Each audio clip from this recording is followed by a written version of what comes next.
12h, 13h30, les midis de culture. Géraldine Mosna-Savoie, Nicolas Herbeau.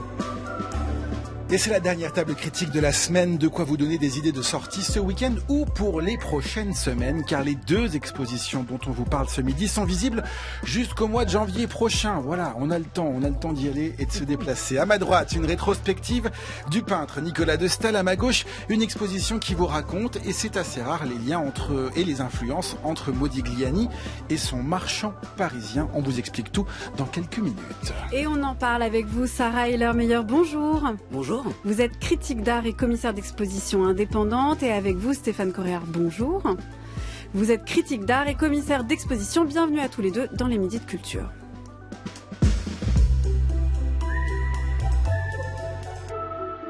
Et nous commençons cette table critique par une grande rétrospective au musée d'art moderne de la ville de Paris consacrée à Nicolas de Staël.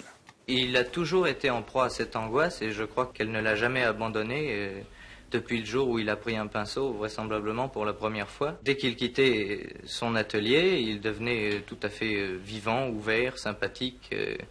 Et puis, à d'autres moments, quand il travaillait, il se refermait sur lui-même. Et il ne pensait plus qu'à la toile qu'il était en train de composer.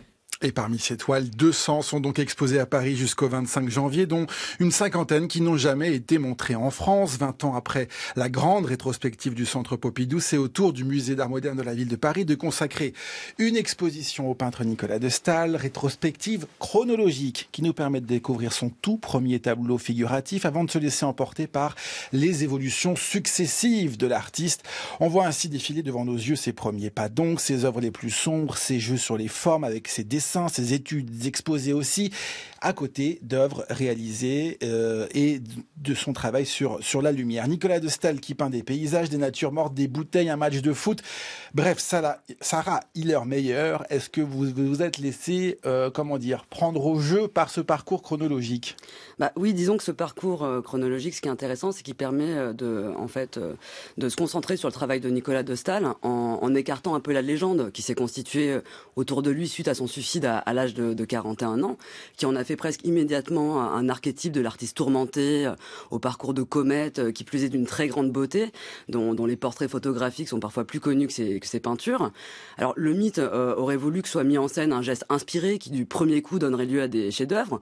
Or, ce qu'on voit, c'est un artiste qui ne cesse d'être au travail, qui sacrifie tout à la peinture, qui cherche des solutions picturales qu'il défait dès lors qu'il les trouve, pour en chercher de nouvelles, y compris à la fin de sa vie, quelques semaines avant de se donner la mort.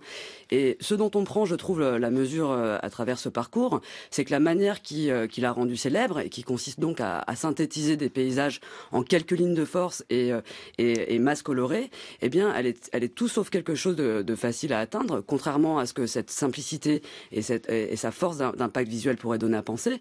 Elle est jamais atteinte justement de manière immédiate. Au contraire, ce qu'on voit, c'est que Nicolas de Staël en passe toujours par un long cheminement avec de nombreuses études, des esquisses qu'ensuite il va condenser et déplacer dans de grandes compositions. Et puis par ailleurs, ce que permet de voir ce parcours chronologique, c'est qu'il a mis plus de 10 ans en fait à élaborer cette manière, en passant par des périodes stylistiques d'1 an ou deux. Chez lui, 1 an ou deux fait période, ce qui est quand même remarquable. Oui, c'est ça, on est à chaque fois amené dans une période très courte en fait de sa vie. Chaque salle est quasiment une exposition. On voit dans un premier temps donc plutôt des tableaux abstraits au ton charbonneux avec une touche très empâtée, sinon grumeleuse, avec aussi des enchevêtrements de lignes qui finissent par se desserrer et s'éclaircir, pour finalement laisser place à des formes beaucoup plus amples et calmes, avec un rapport au monde concret aussi qui devient manifeste en 52. Alors, et c'est à ce moment-là, que c'est justement en 52 qu'il élabore sa conception du paysage, qu'on peut qualifier de paysagisme abstrait ou synthétique. Alors juste une chose, parce que je sais que Stéphane n'a pas aimé... justement, mais justement, c'est que c'est une œuvre qui a été victime de son succès, dans la mesure où suite à sa mort, cette manière a justement été beaucoup imitée, voire caricaturée, et s'est transformée en formule facilement transposable, pseudo-moderniste pour des tableaux vendus dans des galeries touristiques. Et cette exposition, elle permet justement de se rappeler de la qualité de l'original. Voilà. Ça, c'est un bon point pour vous. Et un bon spoil aussi. Et un bon spoil. Stéphane Coréard, on nous a promis un nouveau regard sur Nicolas de Staël avec cette rétrospective. Est-ce que vous l'avez vu, ce nouveau regard? Alors, je dirais pas que j'ai pas aimé l'exposition, mais j'y suis effectivement allé pour changer mon point de vue. J'ai vu, comme je suis plus âgé que Sarah Lermayer, l'exposition de 2003 au Centre Pompidou. Je pensais bien connaître le travail de Nicolas de Staël et l'exposition m'a plutôt conforté dans cette impression, dans le sens où c'est vrai que ces salles sont extrêmement fragmentées. Alors d'abord, génie de la programmation de cette émission, il faut quand même le dire, c'est deux parallèles, parce que Modigliani, Nicolas de Staël, c'est deux beaux gosses efflanqués, immigrés, qui viennent à Paris attirés par l'école de Paris. 10 ans de travail à peu près chacun, finalement, et deux partis pris radicalement différents dans les deux expositions.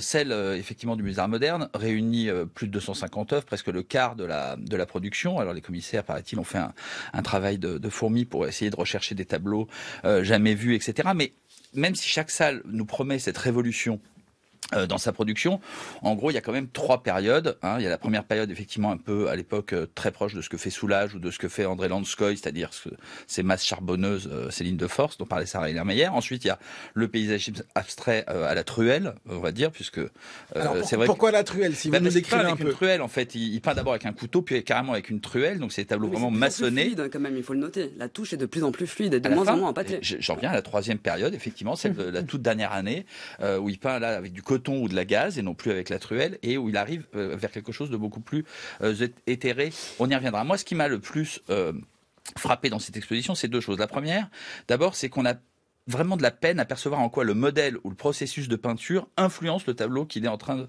de faire. Parce que si on regarde pas les titres, pour moi en tout cas, je n'arrive pas à distinguer s'il peint une contrebasse ou une poire, un nu ou un paysage. Je trouve qu'il peint les nuages comme des maisons, les pommes comme des pavés. Gentilly devient agrigeante et réciproquement. Alors moi je trouve ça grave parce que je vois pas abstraite et que à nous de deviner l'exposition. Je crois que le mot sensible ou hypersensible revient 120 fois dans l'exposition. Donc il est censé être devant son modèle et s'imprégner et restituer ça. Moi je vois le contraire. Par exemple, il y a une salle de paysage justement où il distingue ceux qui ont été peints sur le motif et ceux qui ont été peints à l'atelier. Personnellement, je n'ai vu aucune différence. Les grands tableaux et les petits tableaux sont peints exactement de la même manière. Si on regarde la reproduction dans le catalogue, on est bien en peine de dire si le tableau fait 3 mètres ou s'il fait 30 cm. Donc moi j'ai vu au contraire qu'il paraissait très étranger à son art. Il est sans cesse dans le regard qu'on va porter sur son œuvre. D'ailleurs, son dernier mot, ce qui est très frappant, juste au moment où il se suicide à son marchand Dubourg, c'est qu'il dit « Je n'ai pas la force de parachever mes tableaux ». Ce mot « parachever » m'a vraiment intrigué parce que on dirait terminer, achever quand on va mourir dans quelques minutes. Parachever, ça veut dire le porter à un haut degré de perfection. Ce qui est quand même une prétention assez forte. J'ai rarement vu des artistes qui parlent de perfection à propos de leur travail, mais lui, dès 46... Ou d'humilité, s'il dit qu'il n'y est pas. Non, parce que non, il a dit qu'il n'a plus la force, il ne dit pas qu'il ne peut pas le faire. C'est assez différent. C'est aussi une forme d'humilité. Et en 46, il y a un grand tableau qui est une composition en noir qui justement est très proche de Lanskoy et de Soulages. C'est en 55. Oui, c'est ce que je dis juste avant sa mort. Et là, il parle déjà d'un point culminant. Donc je veux dire, il est sans arrêt dans le regard qu'on va porter sur son travail. C'est ce qui ressort aussi, je trouve, du journal de Pierre Lecuir, qui est une des grandes redécouvertes scientifiques, paraît-il, de l'exposition et qui occupe le cœur du catalogue. En fait, j'ai relu l'article qu'il y avait eu dans Le Monde à la mort de Nicolas de Staël et qui parle de maniaco-dépression, de ce qu'on dirait de bipolarité aujourd'hui, qui est quelque chose qui est assez évacué je trouve dans l'exposition, alors que dans le journal de Lecuir, justement, effectivement, je trouve qu'on sent une extrême instabilité, même dans le regard que lui-même porte sur sa peinture, parfois désespéré, effectivement, parfois euphorique. Pourtant, par rapport à l'extrait qu'on entendait qui parle d'une grande angoisse, je crois qu'il y a une grande reconstruction a posteriori, en fait, du regard qu'on porte sur cette œuvre. La preuve, c'est que, dans la lignée un peu de ce que je disais, il y a déjà la moitié des historiens d'art qui disent que chaque tableau est marqué d'une angoisse existentielle terrible. Et puis il y en a d'autres, comme l'historien Jean-Claude Marcadet, qui dit si on enferme ce travail dans une capsule temporelle et qu'on le ressort sans savoir qu'il a fait, on va y voir au contraire une joie de vivre de chaque instant et dans chaque tableau.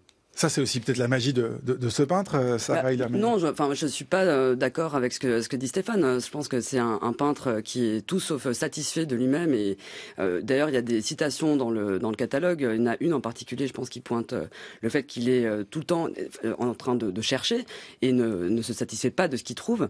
Il dit alors Dieu, si je pouvais changer, devenir plus simple, mais c'est toute une lutte et sans profit immédiat.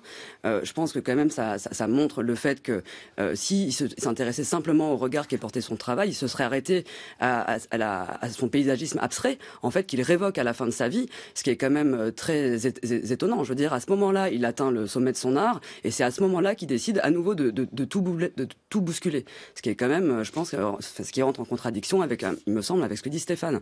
Moi, je trouve qu'il y a une chose... je pense que ça peut être deux moments qui se juxtaposent. Moi, ce qui, au fond, m'a le plus dérangé dans ce travail, c'est que j'y ai vu une espèce de quintessence du bon goût à la française, qui d'ailleurs transparaît d'une part dans le journal de Le Cuir, justement, où il raconte que de Staël lui parle de Watteau, de Corot, enfin vraiment de ce goût bourgeois français.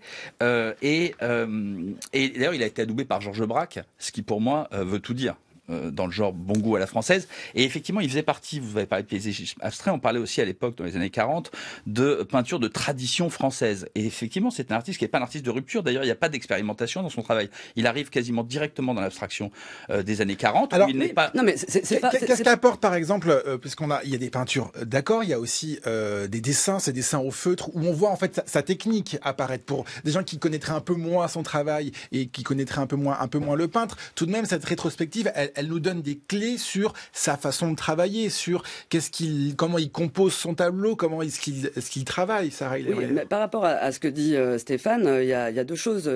Il dit que donc Stéphane dit que c'est une peinture finalement facile, plutôt bourgeoise. Ce qu'il faut quand même se rappeler, c'est que à l'époque où il peint de la manière dont il peint, ça n'a rien d'une évidence. Hein, donc c'est dans les années 50.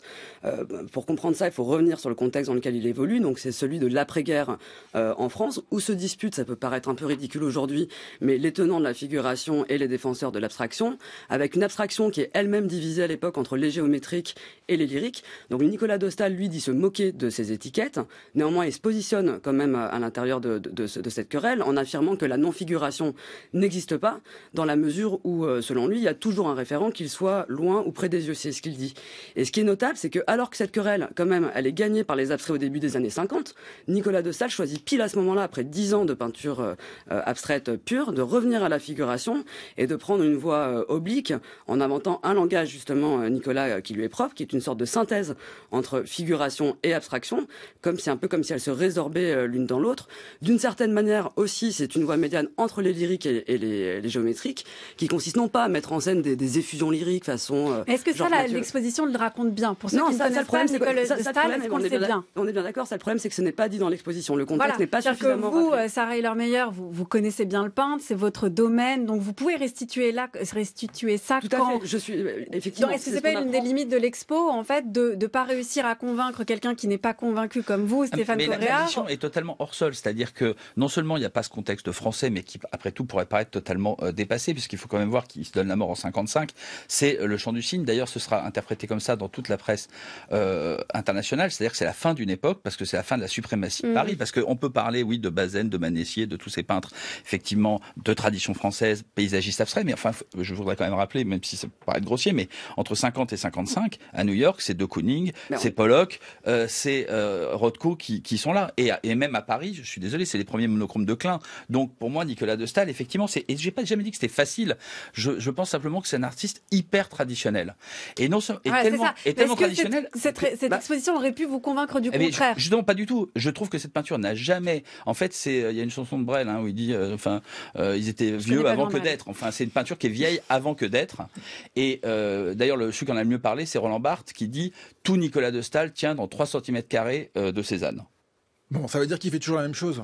Ah non, je suis pas d'accord, mais par contre, ce que dit Stéphane, effectivement, au même moment aux États-Unis se développe la version américaine de l'expressionnisme abstrait avec Roscoe, Newman, Frankenthaler, qui ont complètement, effectivement, invisibilisé les artistes qu'on trouve au même moment en France, qui sont ceux de l'école de Paris dont a parlé Stéphane. Donc il s'agit pas de dire que Nicolas de Staël est un génie de la peinture, que c'est un grand maître. Non, c'est un bon peintre, peut-être même un peintre moyen. Néanmoins, de dire que c'est aussi une peinture traditionnelle, je dirais peut-être que oui, mais d'une tradition qui est celle de la modernité, en fait. Et c'est ça aussi qu'il faut noter, je pense, avec Nicolas de Staël, c'est que son ambition, c'est l'ambition, en fait, d'un langage direct, comme il le dit dans certains textes, qui cherche à produire, en fait, une ressemblance qui est une ressemblance sensuelle, qui passe par la sensation, quitte à ce que ce soit par des moyens non ressemblants. C'est aussi ce qui est l'ambition propre, cette ambition, elle passe par, en fait, la réduction du monde concret, visible, à ses structures élémentaires, à son état vibratoire. C'est ce qu'il cherche à produire. Et je trouve que de ce point de vue-là, on pourrait considérer que c'est une parodie, si vous voulez, de peinture moderne. Moi, je dirais plutôt que c'est un précipité de modernité. Voilà.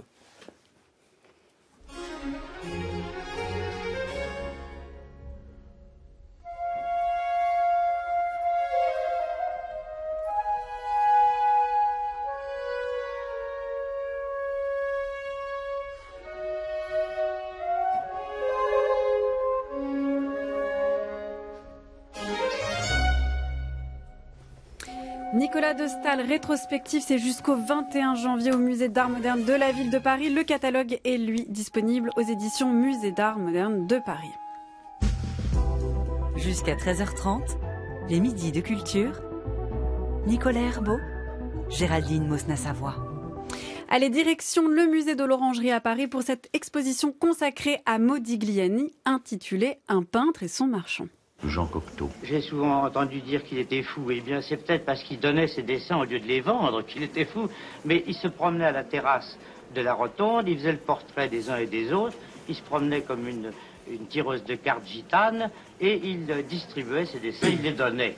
Sacré portrait de Modigliani par Jean Cocteau. Et c'est peut-être pour qu'il évite justement de donner ses œuvres au premier venu que le peintre italien avait besoin d'un marchand. Et c'est cette relation entre Modigliani et son galeriste Paul Guillaume que veut nous raconter le musée de l'Orangerie. Mais alors, pourquoi nous raconter cette relation ? Peut-être parce que c'est ce marchand qui a aussi joué un rôle artistique auprès du peintre italien.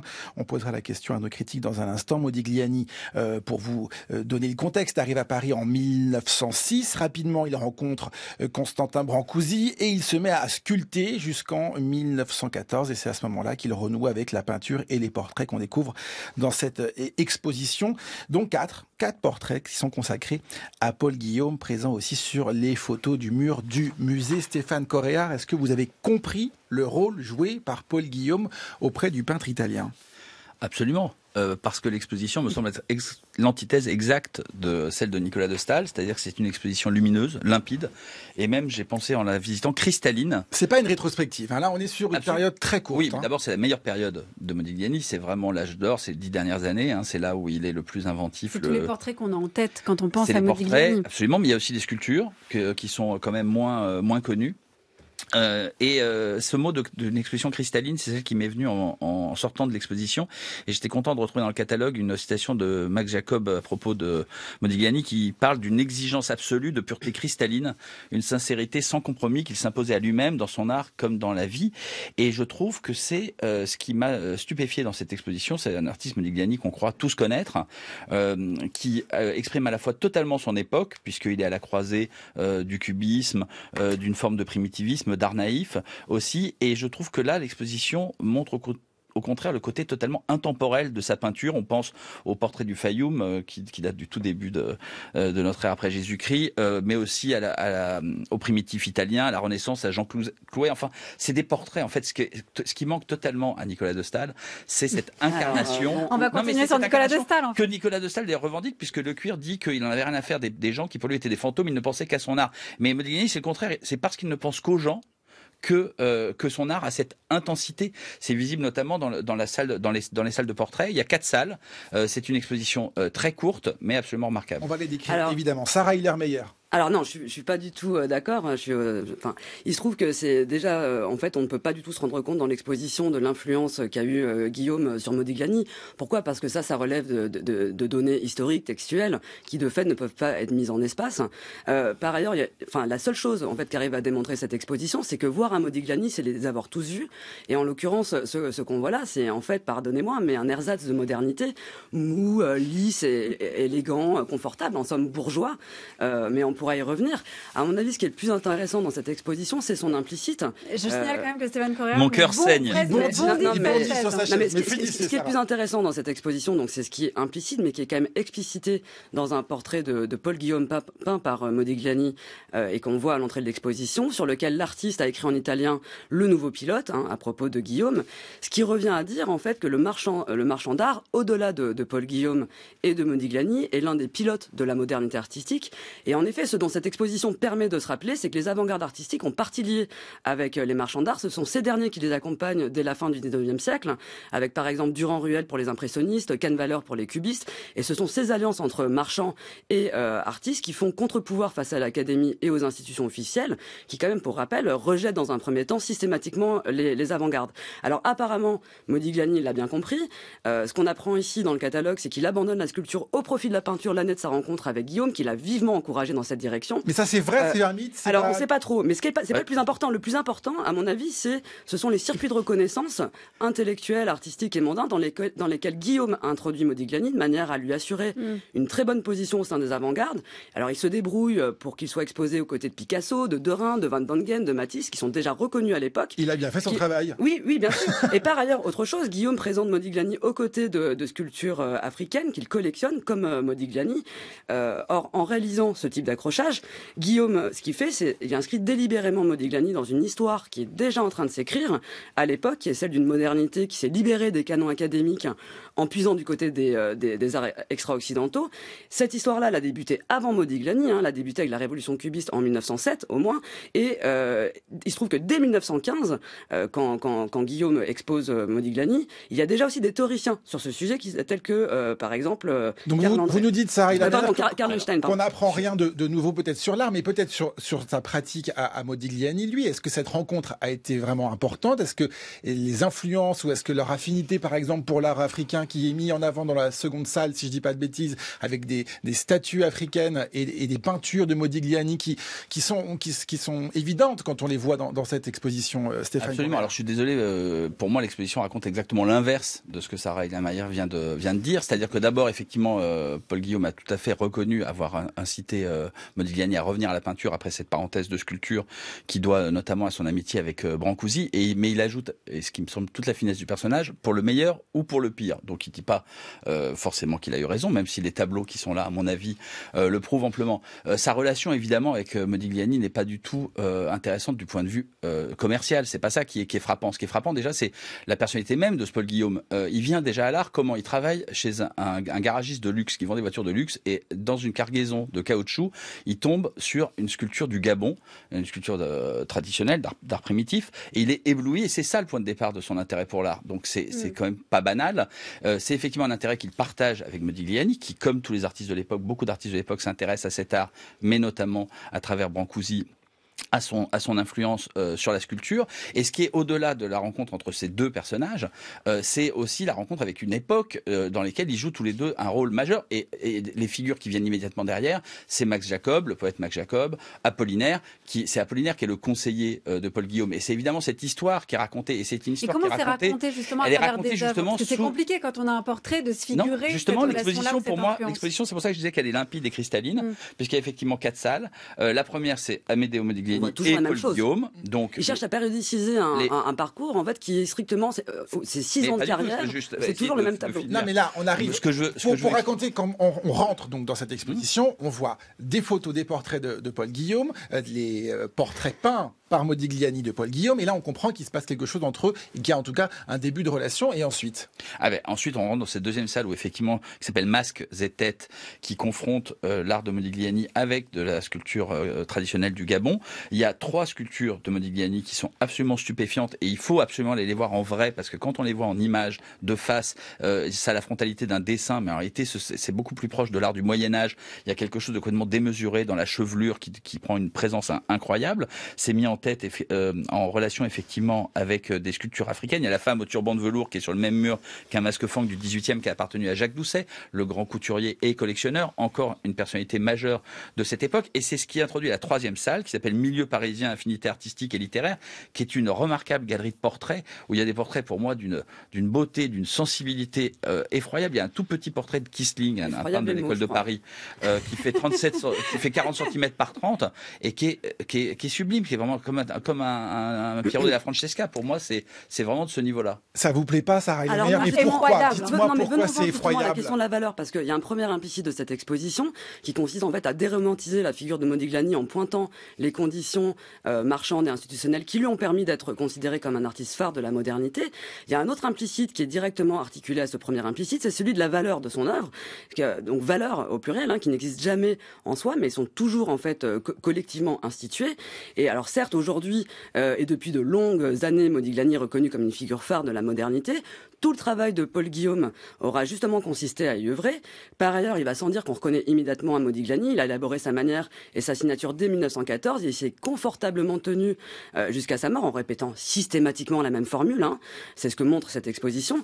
Et cette formule, ou plutôt cette recette, en fait, c'est celle d'une modernité qui est déjà consciente d'elle-même, qui est réduite à deux de ses principales opérations formelles, à savoir schématiser et simplifier les formes, peindre quasiment en aplat, sans profondeur spatiale, pour ce qui est en tout cas des arrière-plans de Modigliani.